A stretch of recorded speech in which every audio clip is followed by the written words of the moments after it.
What's up guys, welcome back to another travel tips video. I'm Josh Pavano, welcome to my channel. Every Monday I'm doing travel tips video just for you guys, so if you want to keep up to date, hit the subscribe button. And if this tip is super helpful, smash that like button, that really helps me out. Alright, let's get to it. Today we're talking about money.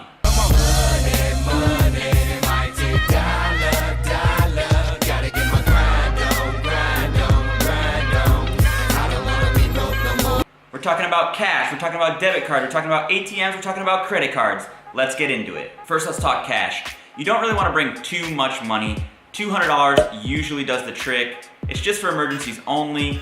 A lot of times when you go through customs, people will shuffle through your bags. You don't want to leave any cash in your check bag, always on you. You don't want too much cash on you. It's just a liability in case something were to happen. The only time I would suggest carrying more money is if you're doing a lot of land crossings. Most of the time, governments require you to pay your visa fees with cash in US dollars, so that could really eat away at your stash. But besides that, $200 should be good for emergencies. Okay, bank cards. You're gonna wanna have two different types of bank cards. You can have one, your friend can have one. The reason is because a lot of times when you're in rural places, ATMs don't always take the debit card that you have. To have two as a backup is the safest way to go. Just keep in mind that sometimes ATMs will not always accept your card, and if you have to walk around all over the place looking for an ATM that does, or there might be only one ATM on the entire island depending on where you are, and if it doesn't take it, you could be in trouble. Okay, ATMs. ATM fees are where life gets crappy. So you have a $3 out-of-network charge for the ATM. You have about a $5 international ATM fee, and then a 3% foreign exchange transaction fee, plus you have to deal with the exchange rate. So it can really add up. All that means is try not to go to the ATM that often. If you can go once a week, or even once every 2 weeks, that'd be ideal. Even if you go once a week, you're still dishing a ton of money to the banks. That's $40 a month. That might not seem like a lot, but in some places you can live off $25 a day, so you're almost taking away 2 days a month just by going to the ATM. You don't want to give away your hard-earned cash back to the banks, so be smart about it. Choose ATM cards that are within the global network. I'll put a list right here for you guys. These are some of the major banks that are part of the global network. If you use ATMs within that network, then you get to waive the out-of-network fee, which is about $3 every time you use the ATM. Another option is finding a bank that will pay for all of your out-of-network ATM fees and all of your international bank fees. Capital One is a good option.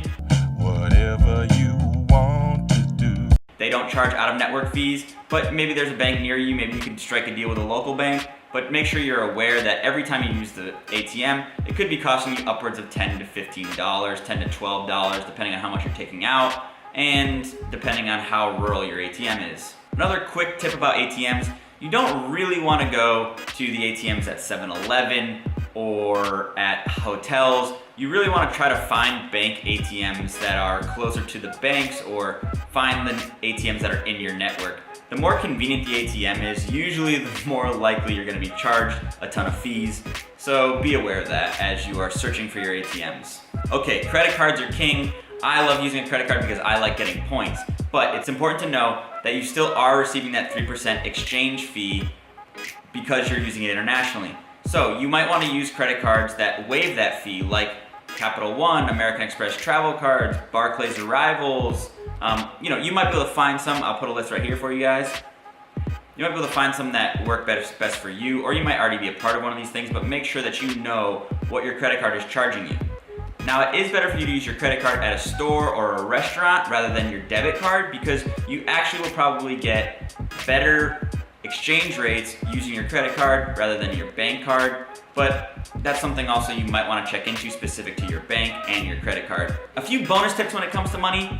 One is try not to exchange your money at airports. They usually have the worst rates in the entire country. The best thing to do is ask your hostel where to exchange, or even ask your cab driver. Locals will be willing to take you to a place to exchange money where it is much more beneficial for you, because they want to increase their tourism. They want you to be happy, so use your resources and don't exchange at the airport if you can help it. Also, if you ever see the option on an ATM for you to be charged in local currency or your home currency, always choose the local currency. The reason is the ATM is going to totally botch you with exchange rates, whereas you're more likely to get a better exchange rate from your bank. So always choose the local one and let your bank deal with the exchange, rather than trying to get the ATM to give you the rate that they have filed away. Dude, thank you guys so much for watching this travel tips video. If you liked the video and it was helpful, please hit the like button. And again, subscribe if you aren't already. If you have any questions, connect with me on the social medias. This is my tag right here. You can hit me up on Instagram, that's where I'm the most active. And again, I'll see you guys next Monday for another travel tips video. I'm headed to New Zealand in 2 weeks, so I'll be releasing the vlog again. That'll be super exciting. And also, this Wednesday, be on the lookout for a lost travel tips video. I'll be releasing lost videos every Wednesday now until I run out of lost videos. And I'll see you guys next Monday. Y'all have an awesome, awesome week. Bye-bye.